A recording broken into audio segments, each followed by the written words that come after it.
Čaute špičky! Zdravíte Leňo, dlho sme tu neboli. Aj s týmto pištolníkom z Kanady.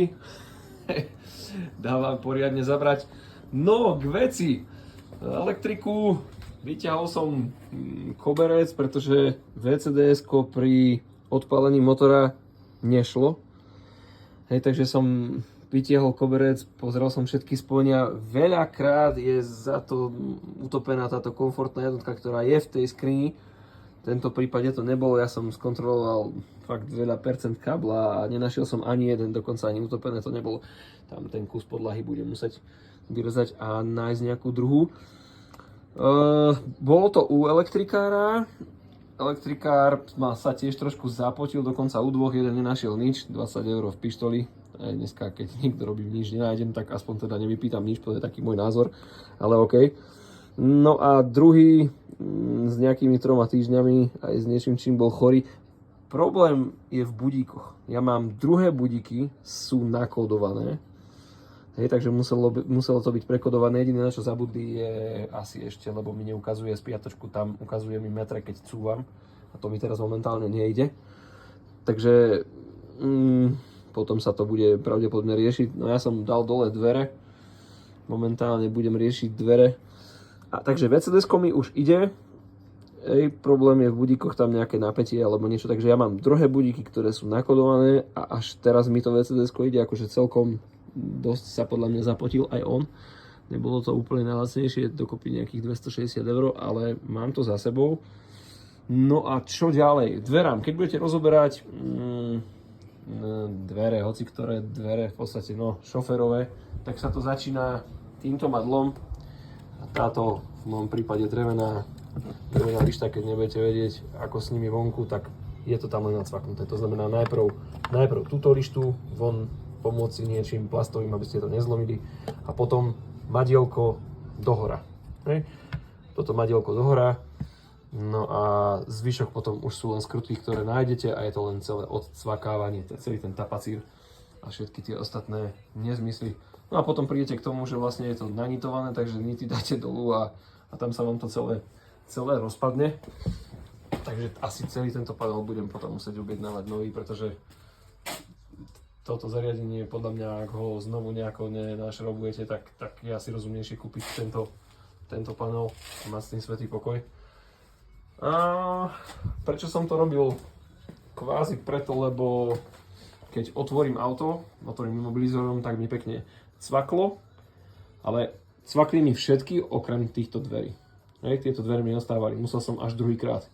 A niekedy sa mi stalo, že vlastne otvoril som a ani na ten druhýkrát to neotvorilo. Takže a aj píše chybu F22, čo je asi zámka. Ja som si to popísal sem.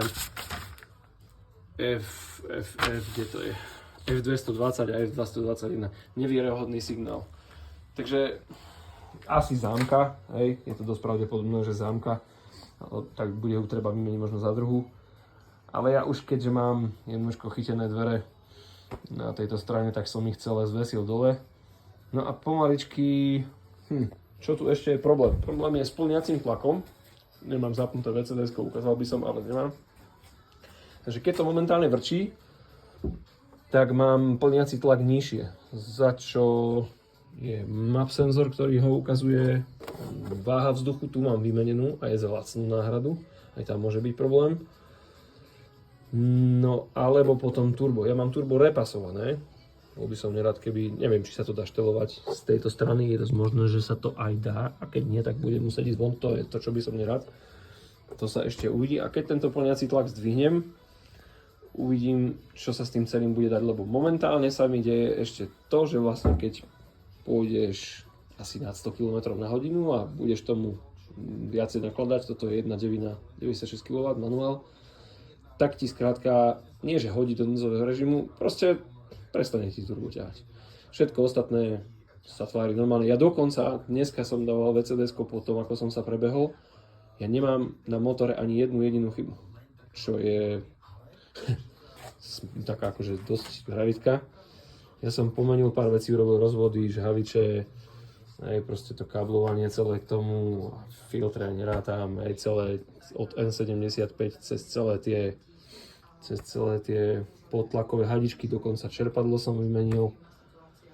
No a mám taký pocit, že tu s týmto potrubím od čerpadla, ja som ho už vymenil za druhé, pretože originál vyzerá, bolo zničené, takže potom tam do tej bubnovej brzdy on to ovplyvňuje aj brzdenie. Tak neviem, či zrovna tá hadica nebude musieť ísť naspäť, lebo tam je taký nejaký asi uzáver, uvidíme. Zatiaľ mám takto zaslepený len ten zvod, nehal som evierko, všetci ten potlak mi funguje, nehal som to takto.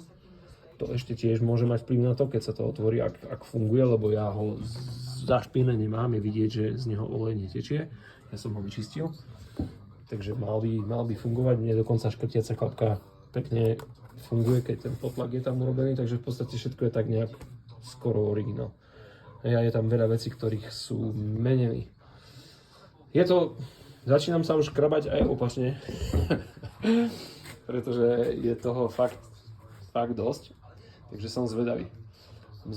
Kľudne napíš, že či sa to vôbec dá dostať do stavu.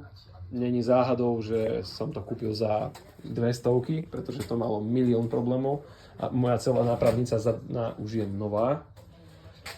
No a brzdy som spravil vpredu iba s plechom, aj strmene išli nové, pretože bolo treba. No a ostáva mi predná náprava, spojka a čo ešte? No len pár nejakých detailov, ošetriť trošku ten podvozok zo spodu vpredu, lebo to som nerobil. To mám urobené len vzadu. Som sám zvedavý, že či ten plniaci tlak a či sa to znovu podarí rozchodiť to tak, ako má. A potom tam mám ešte jeden problém. Vzadu som na nápravnici vymenil ABS-kové snímače. No a ten snímač mi aj s SP-čkom svieti na dashboarde a zle mi to brzdí. Aj budem musieť, aj ho píše v tej chybe na ABS-ku, že nemá vieryhodný signál, to znamená, že budem musieť vyčistiť, alebo je to len káblik, ale kábliky som už pozeral, tam by problém byť nemal. To je taký ten ďalší podstatný. No a to drevo mám tam preto, lebo piestik sa rozhodol, že už doslúžil. Ináč je to celkom fajn. Už je počuť, že áno, trebalo by asi horné výko dať vonku. Na to sa pozriem až potom úplne na konci, kým sa mi to podarí všetko rozbehať. A hlavne tie miligramy vyrovnávacej hladiny na vstrekoch ma budú zaujímať. A to by mohlo ukázať, že či už je čas na výmenu strekov, to tiež nie je úplne najlacnejšie, takže podľa toho sa budem potom rozhodovať, čo s tým ďalej budem robiť. Už som ich videl, 3 tie hodnoty na vyrovnávaciu hladinu sú relatívne v poriadku, okolo 0. Maličko plus minus a jeden je trošičku viacej odstrelený, ale keď auto dlhšie stojí a keď sa na ňom jazdí menej, nie viacej diaľnice, tak vtedy sa to vie ešte upraviť. Netreba mu dať lepšiu naftu, čo ja už tam mám, len takže viac problémov ešte treba na tom dosť popracovať. Keď budete niečo rozoberať, tak jasné, existujú videá, čo vám z každej strany povedia, no a ja idem bojovať ďalej. Tak držte palce.